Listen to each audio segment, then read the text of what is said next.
ദൈവത്തിരുനാമം മഹത്വപ്പെടുമാറാകട്ടെ. ഇന്നത്തെ ചിന്തയ്ക്ക് ആധാരമായി 1 തിമോത്തിയോസ് 1:17 വായിക്കുന്നു. നിത്യരാജാവായി അക്ഷയനും അദൃശ്യനുമായ ഏകദൈവത്തിന് എന്നേക്കും ബഹുമാനവും മഹത്വവും. ആമേൻ. ക്രിസ്തുവേശുവിലേവർക്കും സ്നേഹവന്ദനം. ക്രിസ്തീയ വിശ്വാസികളെ പീഡിപ്പിച്ചിരുന്ന ശൗലെന്ന വ്യക്തിക്ക് കർത്താവിൻ്റെ കരുണ ലഭിക്കുകയും തുടർന്ന് പൗലോസ് എന്ന അപ്പോസ്തലനായി മാറുകയും ചെയ്തു. കൊടും പാപികൾക്ക് പോലും കൃപ നൽകുവാനുള്ള ദൈവത്തിൻ്റെ സന്നദ്ധതയെ പൗലോസിൻ്റെ അനുഭവത്തിലൂടെ നാം മനസ്സിലാക്കുന്നു.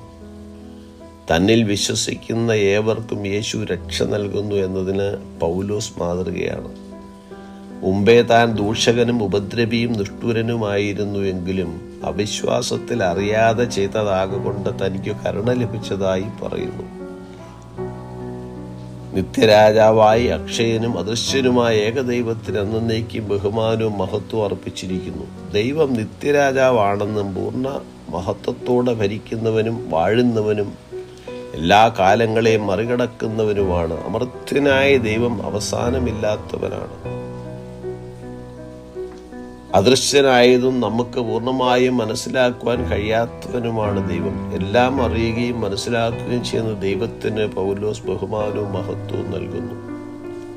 പാപിയായിരുന്ന തൻ്റെ ജീവിതത്തിൽ ദൈവം ചെയ്ത അത്ഭുതങ്ങളെക്കുറിച്ച് ഓർത്തപ്പോൾ സ്തുതിയാലും ആരാധനയാലും ദൈവനാമത്തെ ഉയർത്തുന്നു. ദൈവം ആരെന്നുള്ള പൂർണ്ണമായ ചിത്രം നമുക്ക് നൽകുവാൻ പൗലോസിന് കഴിയുന്നു. പിതാവായ ദൈവം ക്രിസ്തുവിലൂടെ നമുക്ക് രക്ഷാപദ്ധതി ഒരുക്കി. യുഗങ്ങളുടെ രാജാവായ ദൈവം അദൃശ്യനും അമർത്യനുമായതിനാൽ പുത്രനാം യേശുവിലൂടെ നമുക്ക് ദൈവത്തെ കാണുവാൻ അവസരമൊരുക്കി.